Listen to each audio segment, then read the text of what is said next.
Whichever way you judge me has absolutely no impact on me because I'm completely stoned. I have not given this privilege to anybody that somebody can make me happy, somebody can make me unhappy.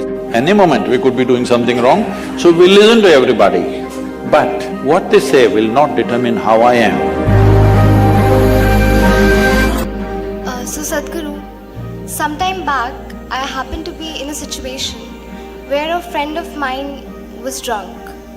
So when she was in the drunk state, she was repeatedly saying that please don't judge me as I'm drinking, please don't judge me.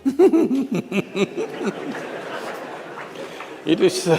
but she has lost her judgment, but she doesn't want you.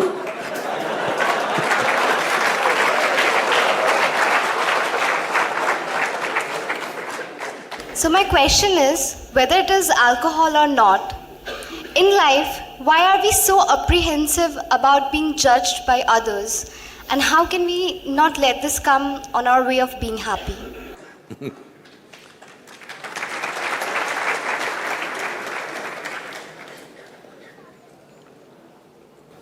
Look at me. See, I'm always stoned.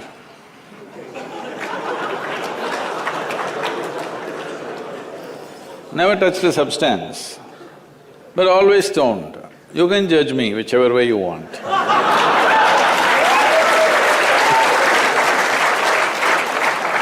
Because one thing is, I'm stoned in such a way that I have not lost my judgment at all.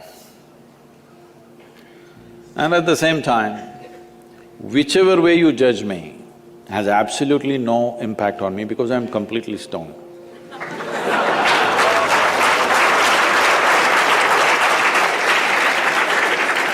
Having said that, why this consumption of alcohol and drugs is growing the way it's growing in the world is, this is because the heavens have been collapsing. Yes, I was in Bangalore just 3-4 weeks ago. There were over 8,000 people doing a 2-day program with me. And just casually I asked, how many of you think you will go to heaven? Only 5 hands went up.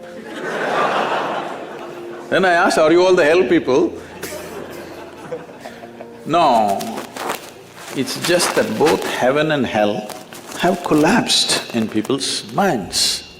This is the first time in the history of humanity that this many people in the world can think for themselves. Otherwise, your priest, your mullah, your pandit or a book was thinking for you. The first time that so many people can think for themselves. Or they're thinking right, thinking wrong, there are many issues about that. But they're thinking right, thinking wrong, but they're thinking. So all illogical things are naturally collapsing. Still, this generation has not fully walked away from it, still there is fear. They can't openly say, there's no goddamn hell or heaven. They're still fearful about it, but they're trying to make a little heaven for themselves here. So, hey, wait.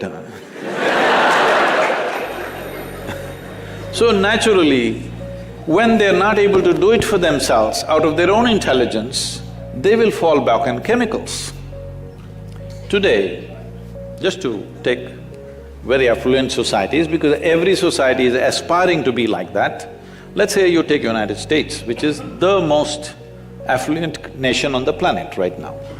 70% of US population is on prescription medication. Another 30%, of course, buying it off the back streets.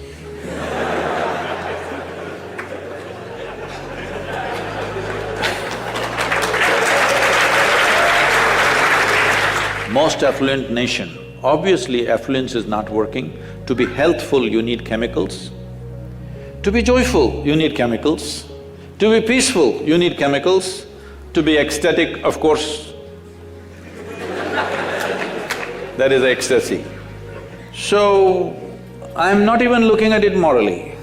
It's never a moral issue for me. If 90% of this population right now is on chemicals, believe me, the next generation that we produce will be a generation which is much less than us.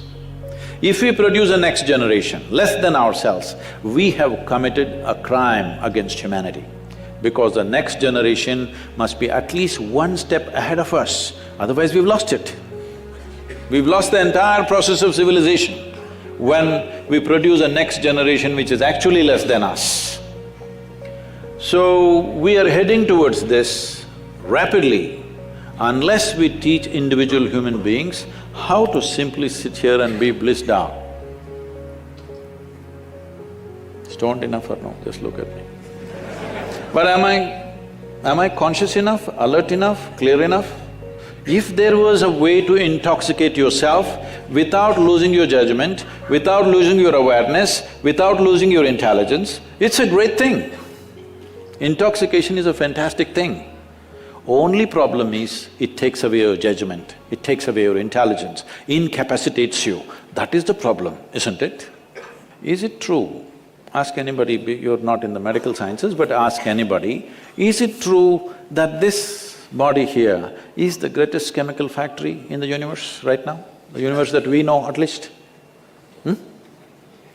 Only problem is you're a lousy manager.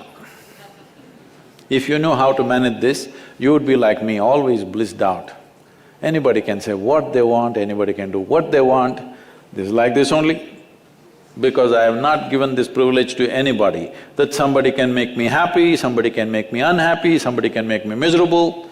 Right now, you are a consequence of other people's opinions. Where do you plan to go like this? Anybody can ruin you. You went outside, somebody told you, Shreya, you are the most wonderful human being we have seen. Then you were floating on that cloud, what number? What number? 9. Oh, in South we do 11. You were floating on cloud whatever number, and you came home, people at home told you who you really are. And the cloud will crash. No. It's very important that neither this way or that way, we listen to everybody because we could be doing something wrong. Hello? Any moment we could be doing something wrong, so we listen to everybody. But what they say will not determine how I am. Never, ever. This you must fix and you must tell your friend when she's not drunk. Because otherwise she won't understand.